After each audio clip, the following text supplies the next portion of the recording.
Parlamenti i ri i Kosovës, i cili do të mblidhet të hënën, ka mundësi që të mos votojë qeverinë e re. Mediat kosovare bëjnë me dije se PDK dhe AKR ende nuk kanë rënë dakord lidhur me ndarjen e ministrive.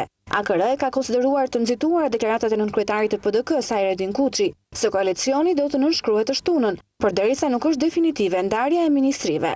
Sipas këtyre mediave, PDK-ja duket se ka vendosur që të mbajë më shumë se gjysmën e ministrive për vete.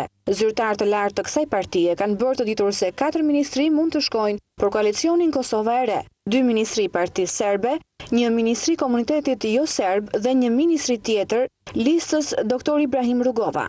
Në bazë të kësaj ndarje, PDK-s i mbetet i drejtojë 10 ministri, nga gjithsej 18 sa janë aktualisht. Mediat kosovare kanë pohuar gjithashtu se koalicioni Kosova e re aktualisht i ka të sigurta 2 ministri, atë të forcës së sigurisë dhe ministrinë e shëndetësisë. Ndërsa 2 postet e tjera që kërkonin janë një zëvendës kryeministër dhe Ministria e Ekonomisë, për të cilën PDK ka dyshime.